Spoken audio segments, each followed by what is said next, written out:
Hi, everyone. Welcome to another Sunday Smiles. My name is Ibtihal Badawi. I'm an expressionistic artist.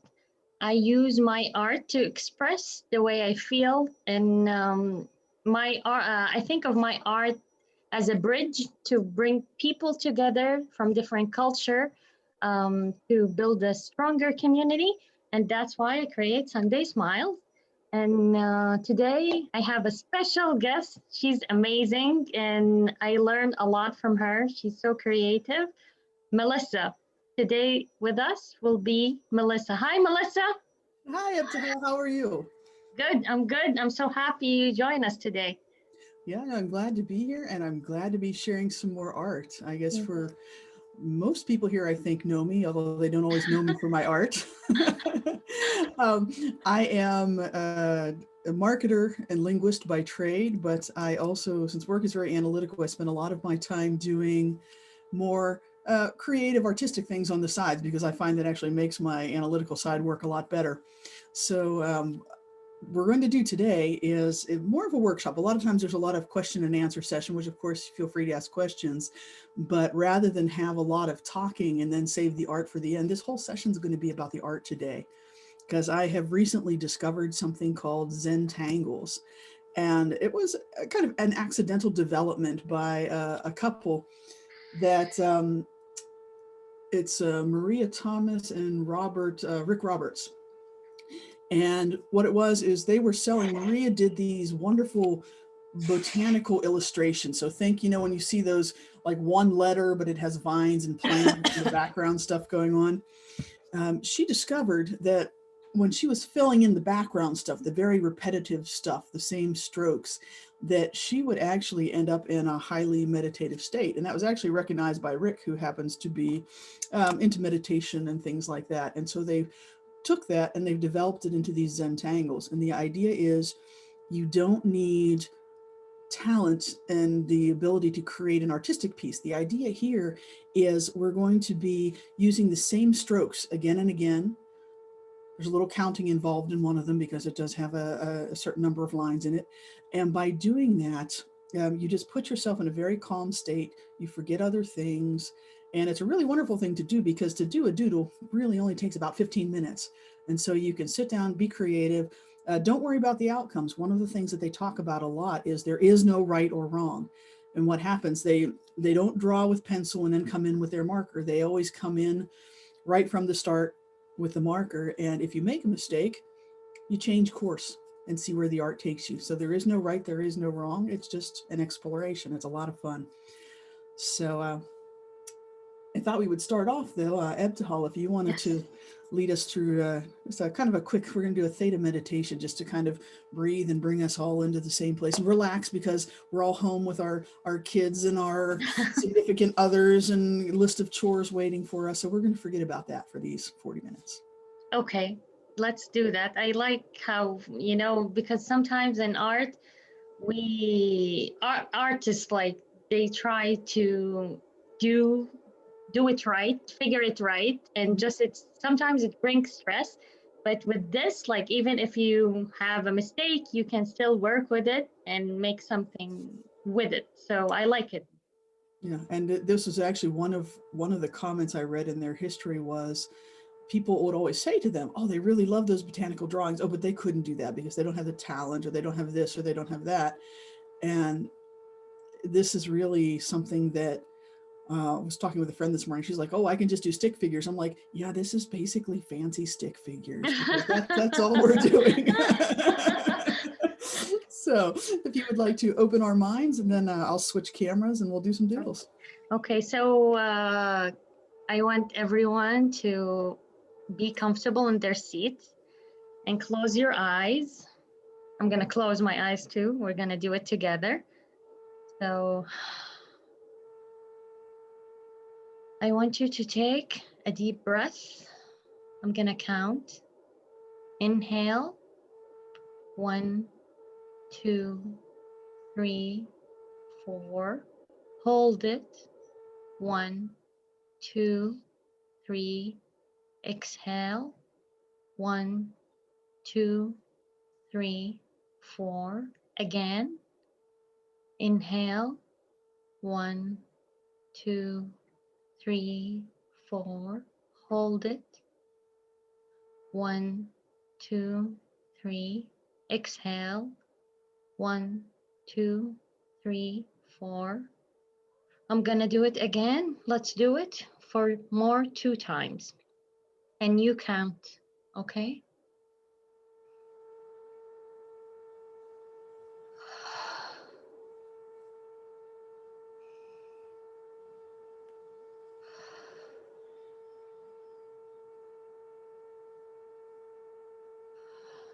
I want you to set an intention in your heart, any intention you want. For me, I'm gonna set an intention that I want to enjoy this moment, to be present. So now I want you to imagine that there is root coming out of your feet, and it's going to the center of earth until you reach the center of earth.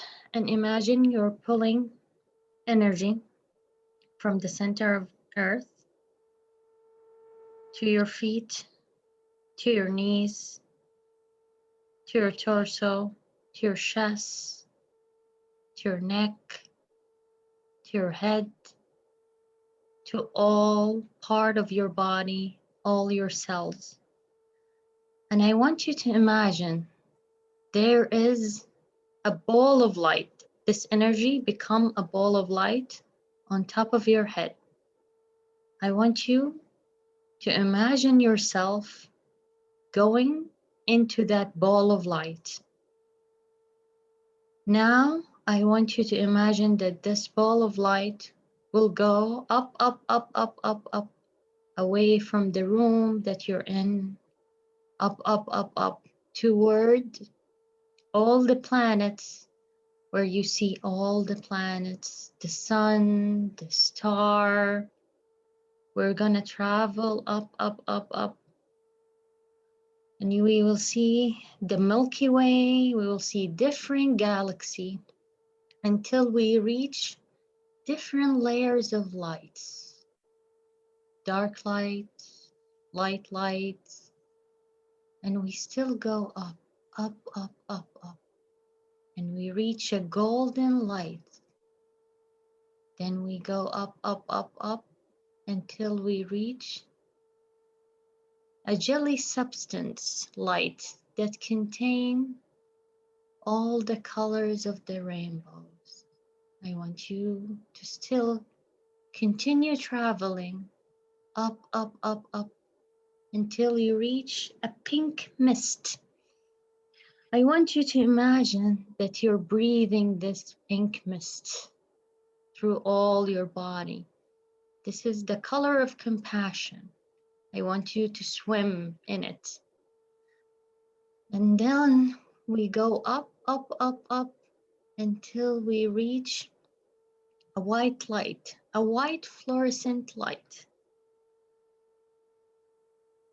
I want you to take a deep breath and imagine yourself melting in this white light, being one with this white light.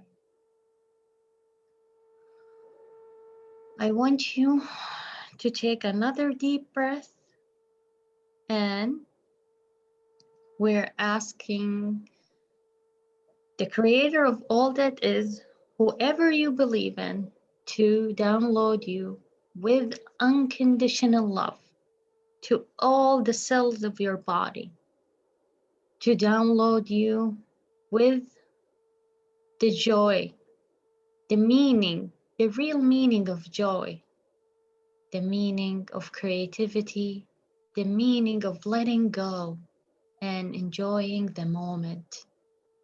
I want you to take another deep breath and imagine all these worries are going away. It melts away in this white light.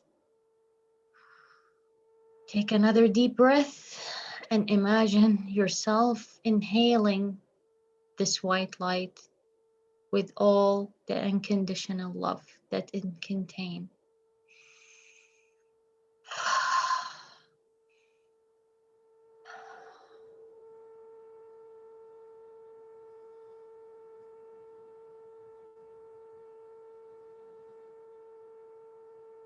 Now I want you to go back again to your bubble. Go down, down, down toward all the colors, the pink mist, colors of rainbow, the golden light, the different layers of lights, light lights and dark lights. Go toward all the galaxy until you reach the Milky Way. You see all the stars. Go down, down, down, where you see all the planets. And then you go to reach Earth. Go toward the country you live in. Now toward the city.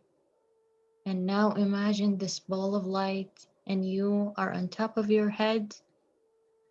Imagine that you are in your body now and there is roots coming out of your feet toward the center of Earth. And we ask the Mother Earth to take all the negative energy and all the energy that we don't need, that will not serve us, to take it and replace it with love that Earth have. The Earth have a lot of energy. So we ask Mother Earth to give us energy. And then we pull that energy and we center in our heart. I want you to place your hand on top of your heart and take the deep breath with your intention for today. Take a deep breath. Inhale, exhale. I want you to exhale with a voice. Like exhale everything we don't need that don't serve you today.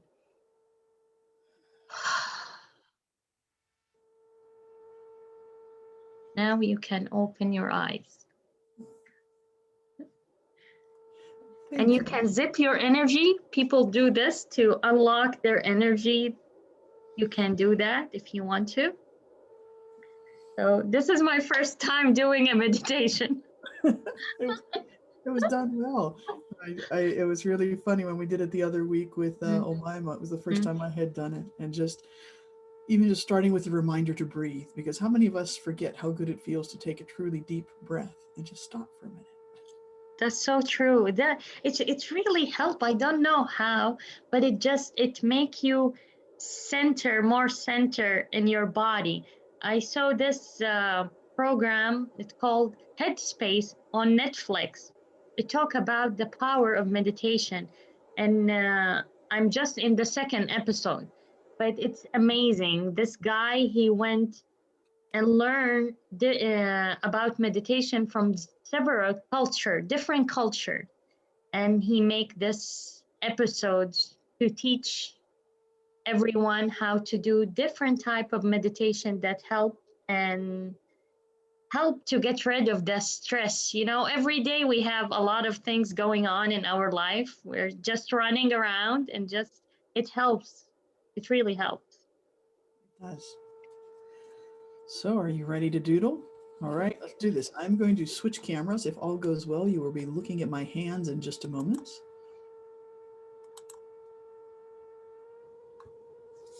Okay, there we are. There's me. Now I'm using, see if I can do this, plain old Sharpie. I have fun ones there. They're fat on one end, skinny on the other end. But I'm going to start with the skinny end. But if you ever watch, the first thing I'll say, there are like a million videos online for how to do Zentangles. There are tons of the founders do them. People who've done stuff based on the founders do them. That's where I've been learning basically. And part of the exercise is you take a moment, you breathe, feel grateful, which is what we just did. The next step is, in this case, we're going to be doing one that has a border today. So on your paper, maybe about pen's width in from your corner, I'm going to invite you to put one dot inside from each corner.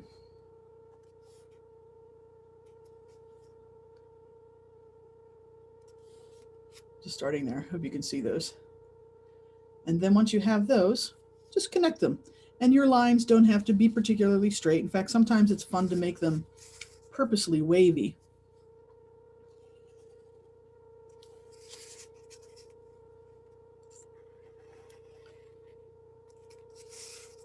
The Zentangling is basically very, very organic. Yes, I can speak. And so you've just done step 2 of Zentangling, which is a border. Now, later on, after you've done it for a while, you don't have to put borders. I'm going to skip one step for this one. There is a step they call threading. We're going to do that in the next page, but it's basically drawing some extra lines in there to split your drawing space into different pieces. For starters, we're just going to do one big piece in the middle. And now this one is called garlic clove, and we're going to do it 2 different ways today. We're going to do this, we're going to go do a different one, and then we're going to come back and we're going to do something else with this one because it's very simple. So the first thing you want to do is just draw some random dots around your square. A little bit of space in between them. Don't put them too close together, but again, you know, if they're a little bit close, a little bit far, nothing even, just completely random. Once you've done that, pick 2 of them and draw a straight line between them. I'm going to pick these 2. So connect them with a straight line. Once you've done that, on either side, you're going to make 3 curved lines. 1, 2, 3. 1, 2, 3. And that is why this design is called garlic cloves. Granted, I keep thinking it looks more like an onion, but that's just me. But then the next thing we're going to do, and one thing, important things to notice that what you did here is you always went back and you started back on that dot. Because one of the things that does when you connect those lines together at the end, you see how it created some darkness, a little bit of shading. That's going to get very interesting later on. Now, the next thing you're going to do is you're going to pick 2 more dots, and it can be one of the 2 dots you already used. It can be 2 other dots on your page, and you're going to repeat that again. So I'm going to connect 2. I'm going to make a long, skinny one over here. And it's the same, 1 straight line and 3 curves on either side. And I bet you guys totally thought I was kidding when I said this was just like advanced stick figures. And then as you do that, pick 2 more and just continue to build. And you don't have to use all of your dots. If you come like I am, as you notice what I'm doing here, I'm starting to hit one of my previous cloves. We do what's called going behind. So rather than draw over top of it and have crisscross lines, you just stop as if that piece is behind the first one that you drew.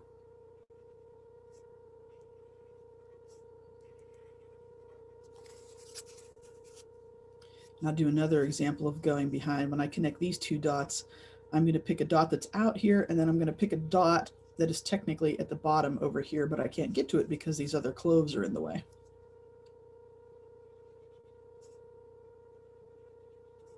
And your lines don't have to be perfectly even. Although one of the things you'll notice, one of the real benefits I've noticed out of this for other doodly sorts of things that I do, is that the more I've done this, the steadier my hands have become. And you may find some people prefer to work upwards and outwards, you know, away from your stomach. They say, you know, I'm more comfortable drawing a straight line that goes away from me and curves that go away from me. Personally, I'm more comfortable drawing these lines toward myself. And so I turn my little paper so that I can continue to write towards myself. And you just keep doing this. It's not fancy. It's not hard. And you may start to notice as you do this, you start to feel rhythm. And rhythm is always a good thing because rhythm is very relaxing. The better you get at making the shapes, the easier they will come, the steadier your hand will be. I would invite you to keep going back and visiting that breathing that Ebtihal was doing with us. And so you can connect some end to end too if you want to make some closed in shapes.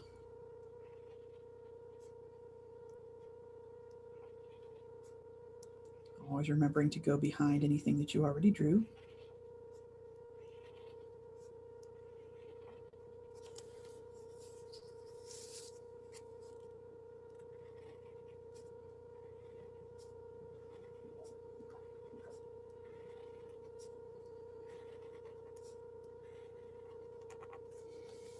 If you feel like you want to add one or two, you want to put something up in that corner, well, throw a dot up in that corner and throw on another clove. There aren't any rules. Now, sometimes I'll sit and do this and I'll twist them together in such a way that the entire background is filled up with garlic cloves and there's no more space. But in this case, I want to play a little bit. So I'm going to leave some spaces. I think I'm going to put one more little garlic clove right there, and that feels good to me.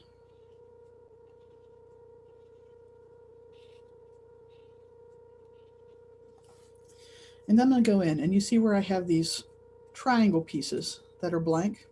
I'm just going to color them in. I'm going to take my same marker, and I'm going to color in those triangles. And it's going to create a little bit of depth, a little bit of shadow.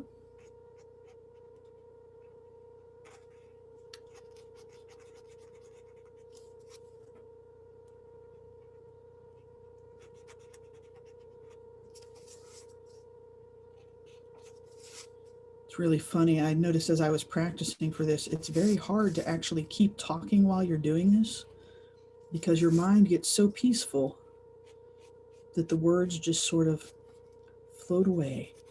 So I apologize if I pause too much or if I talk too much, but it's all good.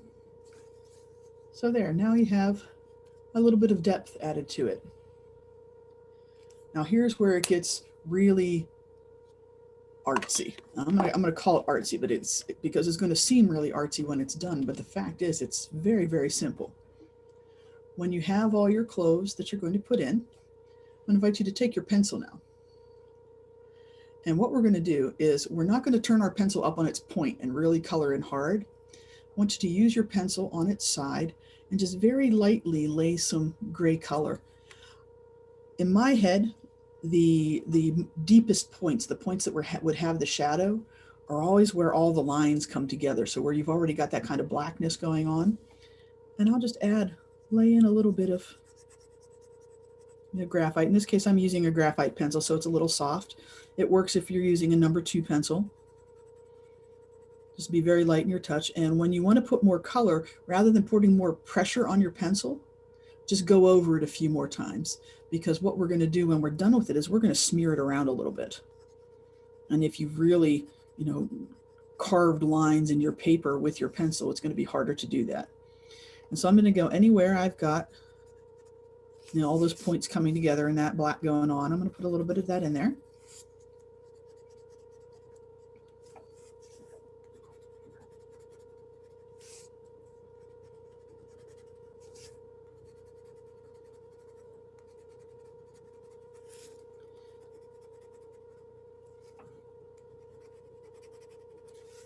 And the other place I like to look at doing that is some of these places, like you'll see here, I have this big long one that kind of goes in between these two other ones. So if it's underneath of them, usually you might have a little bit of shadow there too. So I'll add in a little bit of extra there.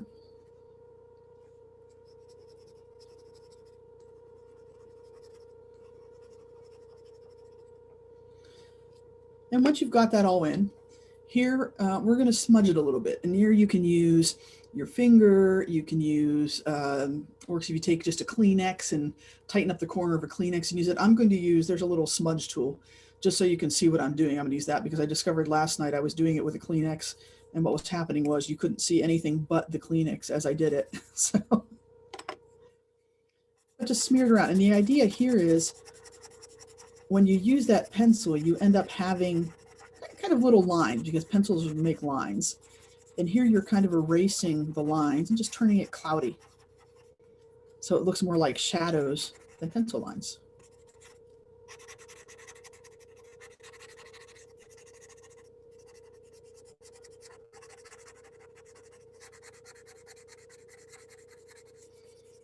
There's no amount of right or wrong. I know my bad habit right now is I tend to put on too much shadow at first because I'm not quite familiar with exactly how far it's going to smear. But the more you practice, the better your control will get. But see what a difference that makes, how all of a sudden you have dimensions, you have curls.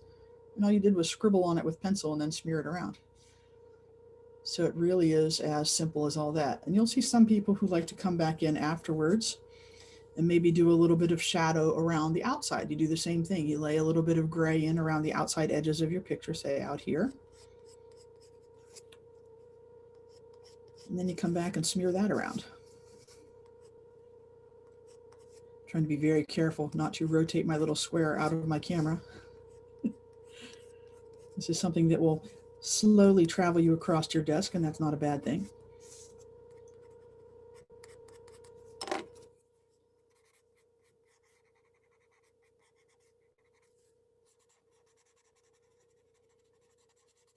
And again, you'll see the more you do this, the easier it gets.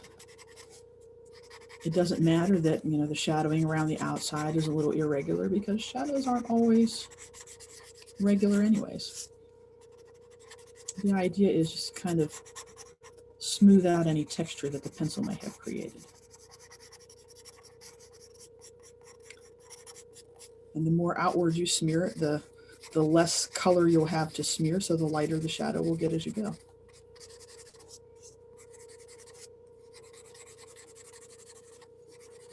And see, I'm rotating because one of the things that's nice is the repetitive physical movements. You're doing the same strokes of the pen again and again. And if you also kind of keep it to the same physical movement, it becomes even more meditative. So there's your first Zentangle. How'd everybody do? Wow, I love it. Look. I did blue. Nice. Anybody else? How'd it come out? Feel good? Feel meditative? Don't feel obliged to show, but that's it. I love it. It's so pretty, Melissa. I really like it. I'm gonna add that to my art. Yes, and the last thing they always tell you to do. Oh, look there. Wait, hold it closer, Mom. I can't see it. Where is it? Oh, look at that. Oh, that's so pretty. I like Very it. nice. Very nice. You got it. And one of the things they tell you to do, because you have technically made a small work of art, they always say initial the front, and they do. I forget the name they have for it, but everybody comes up with a funny little stylized initial. You can just put your initials on your art that you did today. So I have my funny little stamp. And then if you want it for reference later on the back, I like to remember, because I'm not the greatest at remembering what all the names of the different shapes are. On the back, I write the words garlic clove, the date that I did it, which is the 7th today. Then I sign it because, hey, this is art. Yes, it is. I love it. I did my initial. So hold that, and we're going to come back to this same shape later on. We're going to do something else, but right now we're going to try a different one. Do you think we'll have time? It's only 5 minutes, 6 minutes left. Yes, let's do it. Let's do it until the end. We'll go to the end. Yes. And I have two choices. I can either show you something fun you can do with garlic clove, or I can move on to a different pattern. I don't know. It's up to you. What do you think? I love this pattern, so I'm going to show it. So starting the same way again, I'm going to starting with my fat pen this time, because I like this one to have a fat border, because I'm in the mood to do something different. There are no rules. Your borders don't always have to be straight or even or skinny or anything. You can make them do whatever the heck you want. So there's my borders for this one. But if you want to draw a skinny border like you did for the last one, also good. Now this time we are going to draw the threads to divide our drawing area up into different pieces. So you're going to take 2 straight lines, just like that. So you end up with 2 triangles in the corner and this kind of flat bar in the middle. Then in between these bars, mine came out a little tall, but that's okay. You're going to make sawteeth triangles. So all straight lines, just a zigzag. And then once you have the zigzag, this is very repetitive. This pattern is literally all straight lines. So I'm going to pick a starting point. And I'm going to pick one of my right side up triangles from where I'm sitting. And I'm just going to draw. I'm going to start in the point. And I'm going to draw a line parallel to the line I just drew, but not exactly. When I get down to the bottom, I'm going to leave a little space. So I'm going to start up in the point of the triangle. And that line's going to get a little bit further away as it comes down. And then I'm going to turn my paper. And exactly where I left off, that's my new point in my triangle. I'm going to start in the point, and I'm going to make a line that comes out a little further away as it goes. And I'm going to turn my paper and do that again. So your stopping point is always your new starting point, and your line always gets a little bit further away from the last one as it goes down the page. And so you just keep doing that again and again and again, and eventually your triangle is going to get really small in the middle, and that's the idea.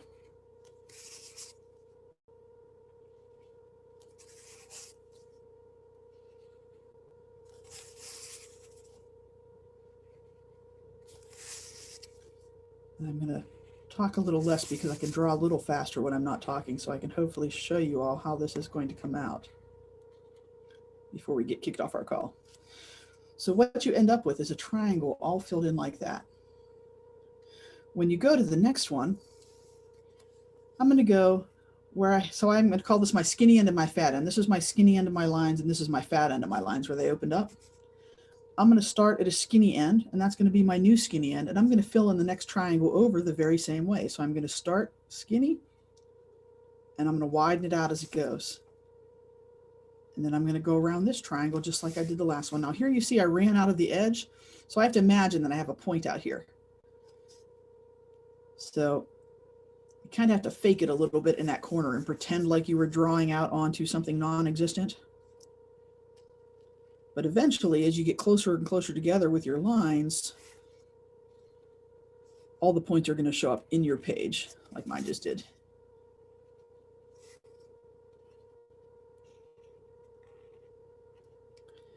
This tangle has a name. It's called paradox. And it's what they call a hidden tangle, because what you do as you create these patterns, I'm going to keep going on to the next triangle and the next triangle so you can see how this is before we run out of time. You just keep doing that again and again. And the pattern that you get, in spite of the fact that you've been playing with triangles and straight lines, you end up creating this interesting curved seashell pattern as you go. And depending on if you keep your sides parallel or if you don't want to start in the skinny end of the last triangle, you want to flip it up and be different. It can also look like these funny little tube shapes, but they all roll.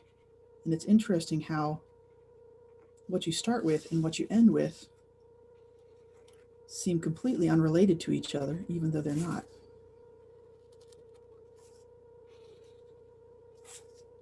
And you can do this with any shape. It's very commonly done with a triangle, but you can do this with squares. I've experimented with it up to octagons. Once you get that far and you have that many sides, I find you don't have enough angles anymore. You kind of lose the fun pattern that comes out of it. But parallelograms, things that aren't completely lined up, it all works. You can slap it into anything you darn well please. Now here at the edge, I'm faking a little bit because I'm not going to see that, what's left of my triangle is too small. So then you just kind of fake it and fill it in that way.